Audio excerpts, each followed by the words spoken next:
We're visiting again with Jerry McIntyre, and I had no idea about the denial of pension benefits and health care coverage. And then you mentioned something that I had never even considered. What about the children of aging couples, gay couples, who have been supporting their parents? That's a tremendous financial burden. Right, right, and at least one of the advantages of the Windsor decision is that it would relieve some of that burden on these children by providing a spousal benefit, for Right. example, or if the higher earning spouse is deceased, by providing a survivor benefit. So that's a very important. It's important not just for that couple, but really for the entire family. Well, you can see it. This has ripples throughout the society without question. And the other thing that for that it also, this gets more complicated. I don't want to really go into it here, but it also does have implications in some instances for Medicare as well. So it's important for people to file, right? To find out if they're eligible for benefits, and then, gosh darn it, get in line. Yes. If you think you are, if you think you may be eligible, then you should file for benefits. There is no downside to filing if you think you may be eligible. Obviously, check the basic eligibility requirements first. You know, you have to be one party has to be eligible for a spousal benefit, and then the other one has to be at least 60 years old. But if you think you may be eligible, you should file, and you'll get, because every month you delay, that's one less month of benefits. And of course, the resources are here at the LGBT Center, the Lesbian and Gay Center. If you think you might be eligible, get in contact with them. These people are here to help, and they'd like to share this information. And this isn't just specific to gay couples. This is really for anybody who is eligible for benefits they've paid for. Yes, although I think that for heterosexual couples, usually this works much more easily, because it's all, the Social Security Administration has traditionally asked for the information on marriage when somebody goes in to apply for a retirement benefit, or even if you're going in earlier for a disability benefit. They ask about your marriage. So they have a record of people being married. They really don't, they're told what they would be able to get. Whereas with same-sex couples, I mean, they will be told in the future, but there are many people who have already started receiving retirement benefits, and this was not considered an appropriate question to ask at the time that they applied. Of course. So they didn't get the sort of assistance that we normally would expect from the Social Security Administration. And the Social Security Administration, by the way, does do a good job usually on that, but it wasn't done for people in same-sex relationships because of DOMA. This has impact on SSI and disability. Yeah, well, SSI, which people can receive either on the basis of disability or age, if they're very low income, there's an impact there in that if you are married, then they have to look at income and resources of the couple, okay? Right. And not just the individual.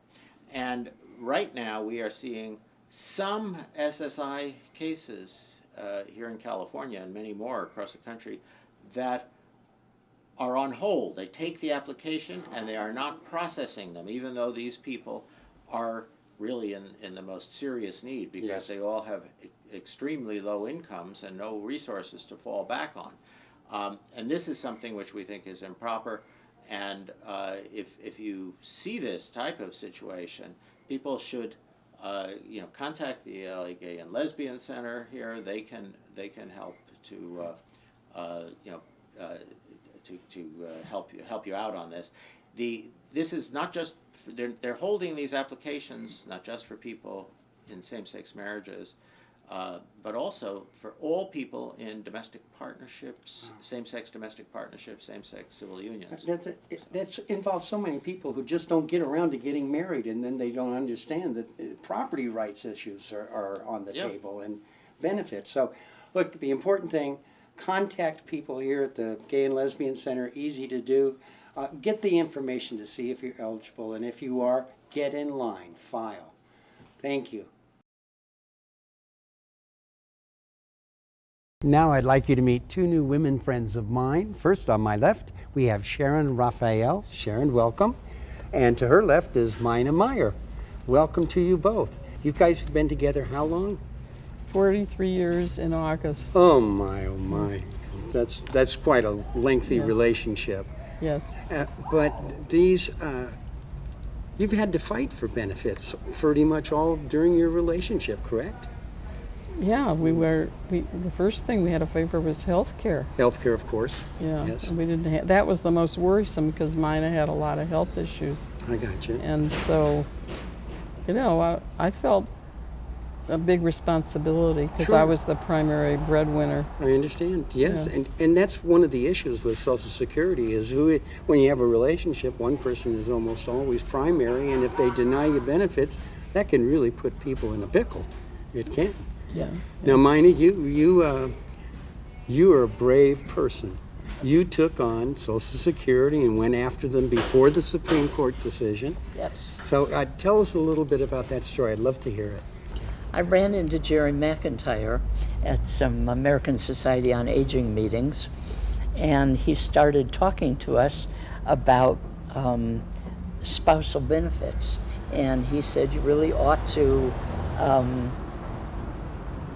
apply for them. Sure. And Well, it makes sense. and I didn't even know anything about it. So he explained it to me. He's an attorney.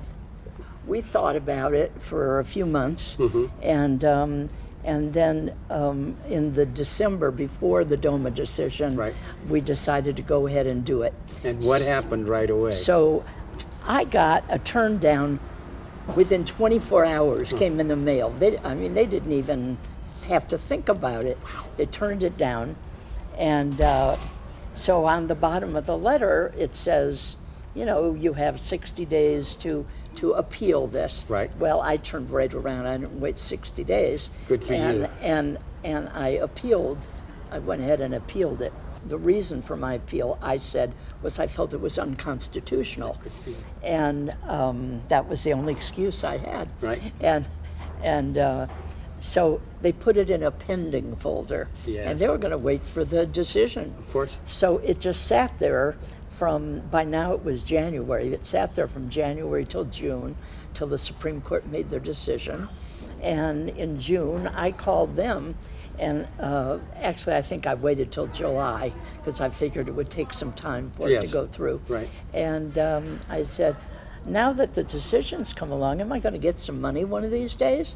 And they said, oh yes, you will, it's coming. The issue of the surviving spouse, that's settled too, correct? And yes, because should Sharon die before me, I will get her Social Security check, which is mammoth. I mean, Isn't that amazing? And is it the same with the pension, your pension as well? yes, Yeah. yes, we had set because that up we'd set that up under domestic partnership early on. because I work for the state.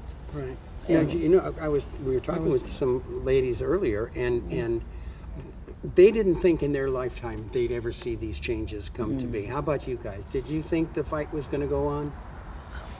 Well, we had always hoped it would, but I mean, we knew the struggle was there, and we've been fighting for it. We're activists, Yes. and we've been activists ever since we were first together. Right. So we were always in the movement and working toward this. Well, but good on you. It takes people But just I like think you. people are thinking too narrowly about this whole thing because the focus is only on couples, and there are a lot of gay people who are single, Yes.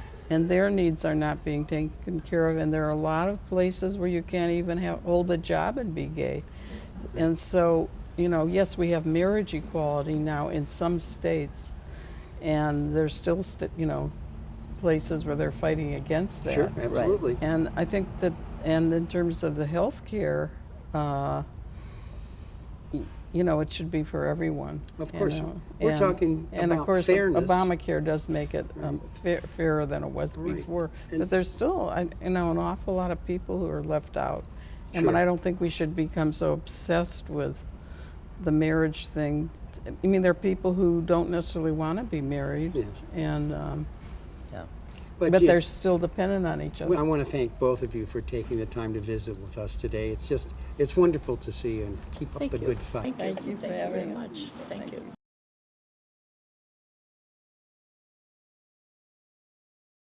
My name is Kathleen Sullivan. I'm the Director of Senior Services at the Los Angeles LGBT Center. Welcome to Caregivers Corner. Many of us have been caregivers for a parent. I was my mother's caregiver in her final years of life. In the LGBT community, we actually see a higher rate of caregiving than in the general population. But the caregiving's a little bit different. Most of it's provided by friends or friendship networks or partners. One thing that LGBT seniors need is the support of their community, particularly in applying for the benefits that they deserve and they've paid into. We've seen time and time again that some seniors don't have the courage to walk into the Social Security Administration or walk into the VA to get the benefits that they deserve. That's where the Los Angeles LGBT Center comes in. We provide counseling, case management, and connect people to providers of services who are LGBT friendly and supportive. If you know an LGBT senior that needs that type of support, please give us a call at area code 323-860-5830. Thank you. Joining us today is Grace Kim, who is a regional commissioner for the Social Security Administration. She handles 3 western states, California, Nevada, Arizona, plus Hawaii and the far Pacific. Thank you, Paul. It's a pleasure to be here, and I want to thank you for giving me the opportunity to be a part of your show. Commissioner Kim, can you tell me what are the most important changes to DOMA here in California? As you know, the Supreme Court recently decided the Windsor case. The Supreme Court struck down a section of DOMA that defines marriage between a man and a woman. For many years, that definition applied to anyone seeking benefits from federal agencies, including the Social Security Administration. I am pleased to say that we are now working with the Department of Justice to implement the court's decision and how it affects entitlement to Social Security benefits. Over the last few months, I have participated in several LGBT outreach activities, including 3 town hall meetings here in the Los Angeles area, as well as in San Francisco. The purpose of these meetings was to educate members of the LGBT community about how the Windsor decision affects them and their families if they are seeking benefits from the Social Security Administration. I am happy to say that we are now processing some retirement, surviving spouse, and lump sum death payment claims for same-sex couples. We are also considering same-sex marriages when processing some claims for supplemental security income or SSI.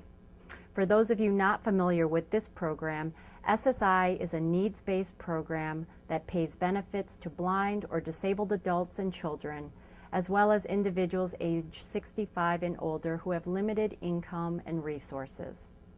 All marriages, including same-sex marriages, may affect SSI eligibility and payment amount for current SSI recipients. So it's very important to notify Social Security if you get married, separated, or divorced.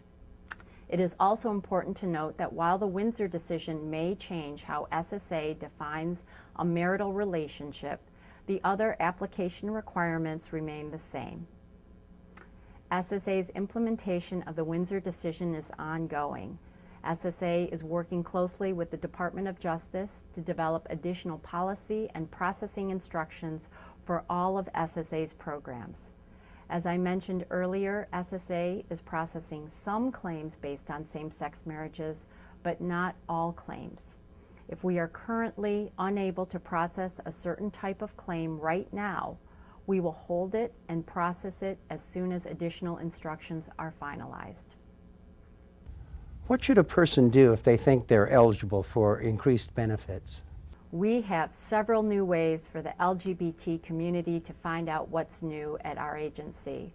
With respect to the latest Windsor-related developments, you can find that information on our website at www.socialsecurity.gov. Click on the link Need Information about the Defense of Marriage Act, located at the bottom of the homepage. We are continually updating our website. Folks can also sign up to receive free emails and text messages to keep them informed on the latest Windsor updates. I invite the LGBT community to follow us on Twitter or friend us on Facebook as well. Thank you again, Paul, for having me on your program today. I hope you enjoyed today's show and learned as much as I did about the particular issues surrounding our LGBT community. As always, the Los Angeles Department of Aging is there to help you deal with the many issues surrounding the large and growing senior community. Thanks for watching. I'm Paul Peterson saying, see you next time on Aging Well in LA.